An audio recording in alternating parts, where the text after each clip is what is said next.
آج کا یہ میرا پہلا لیکچر نثری اقتباس کی تشریح.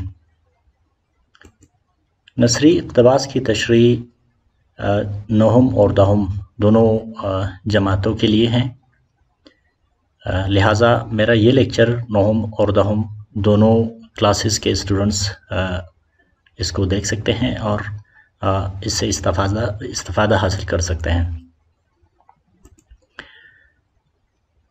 یہ آپ کے پیپر کا انتہائی لازمی جزو ہوتا ہے. عام طور پر اس کے سوال اس طرح سے آتے ہیں کہ دیے گئے پیراگراف یا اقتباس کی سیاق و سباق کے حوالے سے تشریح کریں یا سلیس اردو میں لکھیں اور حوالہ متن بھی دے. یہ 9th اور 10th دونوں کے پیپرز میں ہر سال آتے ہیں اور یہ اس کا ایک انتہائی اہم جز ہے. اس سوال کو اگر ہم بغور دیکھیں تو اس کے 3 حصے ہوتے ہیں: حوالہ متن، سیاق و سباق اور اس کی تشریح یا سلیس اردو. سب سے پہلے ہم دیکھیں گے حوالہ متن. حوالہ متن سے مراد مصنف کا نام اور سبق کا عنوان. مثلاً یہاں پر جو مصنف ہے وہ الطاف حسین حالی ہے اور سبق کا عنوان ہے اسلام میں گداگری کی مذمت. یہ 9th کلاس سے لی گئی ہے اور یہ پہلا سبق ہے.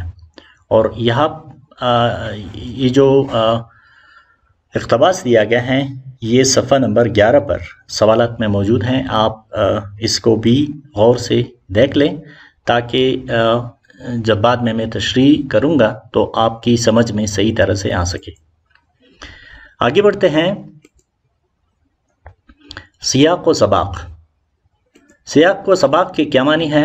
سیاق کے معنی ہے، یعنی ڈکشنری کے لحاظ سے اس کے معنی اس طرح سے بنتی ہے کہ اقتباس سے پہلے کے مواد کا حوالہ دینا. ہوتا یوں ہے کہ آپ کو جو پیراگراف دیا جاتا ہے وہ مختلف جگہوں سے، یعنی سبق کے مختلف جگہوں سے دیا جاتا ہے. وہ سبق کے آغاز سے بھی ہوتا ہے، سبق کے درمیان سے بھی ہوتا ہے اور سبق کے آخر سے بھی ہوتا ہے.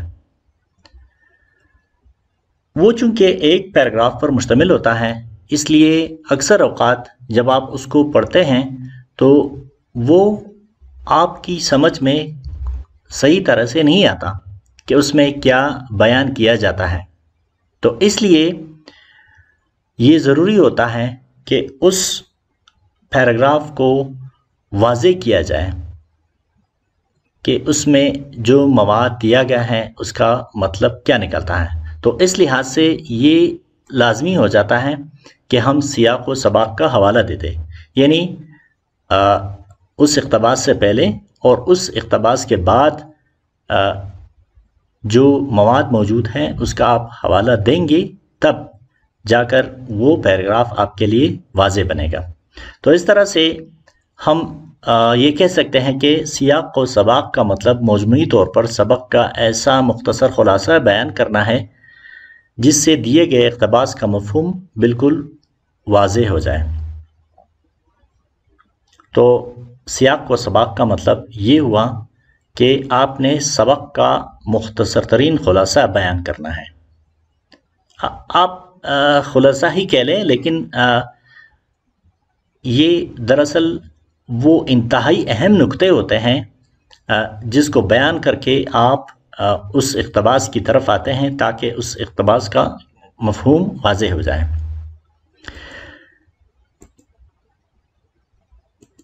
اس کے بعد تشریح یا سلیس اردو بنانا. سلیس اردو کا مطلب ہے دی گئی عبارت کے جملوں میں کسی قسم کا رد و بدل کیے بغیر مشکل الفاظ کو آسان الفاظ میں بدل دینا. یہ عام طور پر چھوٹی کلاسز میں آتا ہے سلیس اردو میں بدل دینا.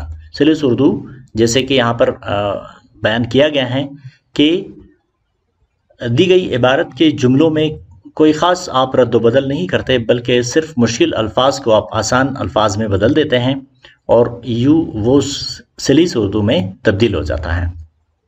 جبکہ تشریح کرنے کا مطلب ہے کہ کھول کر بیان کرنا یا وضاحت کرنا، یعنی آپ دیے گئے اقتباس کو انتہائی آسان الفاظ میں بیان کرتے ہیں۔ اگر اس میں اضافہ کرنا مقصود ہو تو آپ اس میں اضافہ بھی کر دیتے ہیں۔ اب بہترین تشریح کیسی ہوگی؟ ایسی تشریح جو اگر معمولی پڑھے لکھے شخص کی نظر سے گزرے تو مفہوم اور مطلب سے متعلق اس کے دماغ میں کوئی سوال باقی نہ رہیں۔ یعنی تشریح جب آپ کریں گے تو اس کے الفاظ اس طرح سے سادہ ہوں گے کہ کم پڑھا لکھا شخص بھی اس پیراگراف کو یا اس اقتباس کو اچھی طرح سے سمجھ لے گا۔ اس کی دوسری خوبی یہ ہوتی ہے کہ تشریح کرتے وقت اپنے خیالات کا اظہار نہ کرے بلکہ مصنف کے خیالات کی وضاحت کرے۔ آپ نے اس بات کا خیال رکھنا ہے کہ تشریح کرتے وقت آپ نے اپنے خیالات کا اظہار نہیں کرنا، آپ نے از خود کوئی چیز نہیں لکھنی اس میں، بلکہ مصنف نے جو خیالات بیان کی ہیں آپ صرف اسی خیالات کو آپ آسان الفاظ میں لکھیں گے، اس کی وضاحت کریں گے۔ تشریح کے طویل ہونے کی پرواہ نہ کریں لیکن غیر متعلقہ باتوں سے پرہیز کی جائے۔ اگر آپ کی تشریح طویل ہو جاتی ہے یعنی لمبی ہو جاتی ہے تو آپ اس سے پریشان نہ ہوں، لیکن آپ غیر متعلقہ باتیں اس میں ہرگز شامل نہیں کریں گے۔ اچھا، اس میں ایک اہم بات یہ ہوتی ہے کہ اس سوال میں نمبروں کی تقسیم ہوتی ہے۔ نمبروں کی تقسیم کس طرح سے ہوتی ہے؟ مثلا حوالہ متن جب آپ دیتے ہیں تو اس کے لیے کتنے نمبر مختص ہوتے ہیں؟ مصنف کا نام لکھنے کے لیے 1 نمبر اور سبق کا نام لکھنے کے لیے بھی 1 نمبر دیا جاتا ہے۔ اسی طرح سیاق و سباق کے 3 نمبر ہوتے ہیں اور تشریح کے 10 نمبر ہوتے ہیں۔ یہ اس صورت میں ہوگا کہ اگر اس ایک سوال کا نمبر 15 ہو، اگر 15 سے وہ کم ہے، مثلا 10 نمبر اس کے ہیں، تو پھر اس کی نمبروں کی تقسیم پھر مختلف ہوگی۔ اس میں پھر یہ ہوگا کہ مصنف کا نام، اس میں بھی آپ کو 1 نمبر ملے گا، سبق کا نام بھی 1 نمبر ملے گا، اور سیاق و سباق میں ہو سکتا ہے آپ کو 2 نمبر دیے جائیں۔ تو آپ نے اس بات کو خاطر میں رکھنا ہے۔ تو اس کا مطلب یہ ہوا کہ چونکہ مصنف کا نام اور سبق کا عنوان ایک لفظ یا ایک چھوٹی سی فریز پر یہ مشتمل ہوتی ہے، اس وجہ سے اس کے نمبر کم ہیں۔ اور اسی طرح سیاق و سباق میں آپ نے کچھ سطریں لکھنی ہوتی ہیں، کچھ لائنیں لکھنی ہوتی ہیں، اس لیے اس کے نمبر تھوڑی زیادہ ہیں، اور سب سے زیادہ نمبر اس میں سلیس اردو یا تشریح کا ہے۔ اب نمونے کے طور پر میں نے جماعت نہم کے اردو کے صفحہ نمبر 11 پر جو پیراگراف دیا گیا ہے اس کی میں نے سیاق و سباق کا پہلے حوالہ دیا ہے اور اس کے بعد اس کی تشریح کی ہے۔ تو اس کو دیکھتے ہیں۔ یہاں پر دیکھیں میں نے پورے سبق کو انتہائی مختصر کر کے اس کا خلاصہ لکھا ہے۔ اس طرح سے ہے کہ یہ اسلام میں گداگری کی حد سے زیادہ مذمت کی گئی ہے۔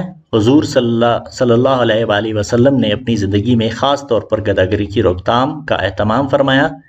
اس کے ساتھ ساتھ حضور صلی اللہ علیہ وآلہ وسلم نے ایک دوسرے کی مدد اور خبرگیری کی بھی تاکید فرمائی ہے۔ گداگری اور زکوٰۃ و خیرات کے ذریعے معذوروں، بے کسوں، محتاجوں کی امداد میں واضح فرق موجود ہے۔ اگرچہ اصل محتاجوں اور غیر مستحق مانگنے والوں میں فرق کرنا بھی بہت مشکل ہے، اس لیے لوگ اللہ اور رسول کے واسطے مانگنے والوں کی مدد کرتے ہیں، لیکن رسول اللہ صلی اللہ علیہ وآلہ وسلم نے اس عمل کو سخت ناپسند فرمایا ہے۔ بھیک مانگنے کا نتیجہ چونکہ یہ ہوتا ہے کہ اس سے پوری قوم سستی، یہاں پر غلطی ہوئی ہے تھوڑی سی، اور کاہلی کی طرف بڑھنے لگتا ہے، اس لیے اسلام نے اس کی سختی سے ممانعت کی ہے۔ تو اس طرح یہ سبق اگرچہ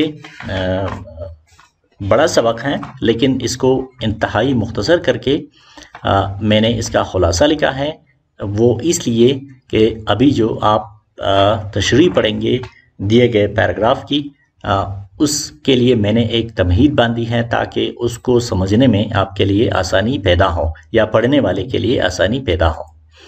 اب تشریح یا سلیس اردو، یہاں پر میں وضاحت کرتا چلوں کہ میں نے تشریح لکھنے کی کوشش کی ہے۔ سلیس اردو اور تشریح میں فرق تھوڑا سا موجود ہے، یہ بات آپ نے ذہن میں رکھنا ہے۔ ابھی دیکھیں اس کی تشریح کچھ اس طرح سے بنتی ہے کہ بھیک مانگنا ایک بدترین پیشہ اس لیے ہے کہ جب کوئی شخص بھیک مانگتا ہے اور اس کی خاطر خواہ مدد ہوتی ہے تو معاشرے کے کچھ دوسرے سست لوگ بھی یہ سوچ کر بھیک مانگنا شروع کر دیتے ہیں کہ یہ تو انتہائی آسان ذریعہ معاش ہے، کیونکہ مدد کرنے والے کے لیے ضرورت مند اور غیر ضرورت مند کا فرق بہت مشکل ہوتا ہے۔ اس لیے معاشرے میں غیر مستحق گداگروں کی تعداد میں روز بروز اضافہ ہوتا جاتا ہے، یعنی گداگری ایک وبائی مرض کی صورت میں معاشرے میں پھیل جاتی ہے۔ لوگ محنت کرنا چھوڑ دیتے ہیں اور گداگری کو بطور پیشہ اختیار کر لیتے ہیں۔ اس صورت میں یہ ضروری ہو جاتا ہے کہ منظم بنیادوں پر کام کر کے معاشرے سے گداگری کا خاتمہ کیا جائے۔ کسی بھی معاشرے پر یہ کسی بڑے احسان سے کم نہیں کہ اس سے گداگری جیسی لعنت کا خاتمہ ہو۔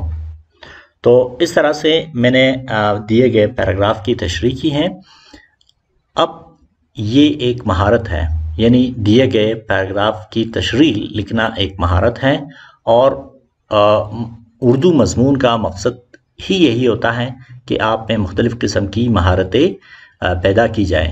تو مہارت حاصل کرنے کے لیے آپ کو کئی بار اس کی مشق کرنی ہوگی، اس کی پریکٹس کرنی ہوگی، تبھی جا کر آپ اس پر عبور حاصل کر لیں گے۔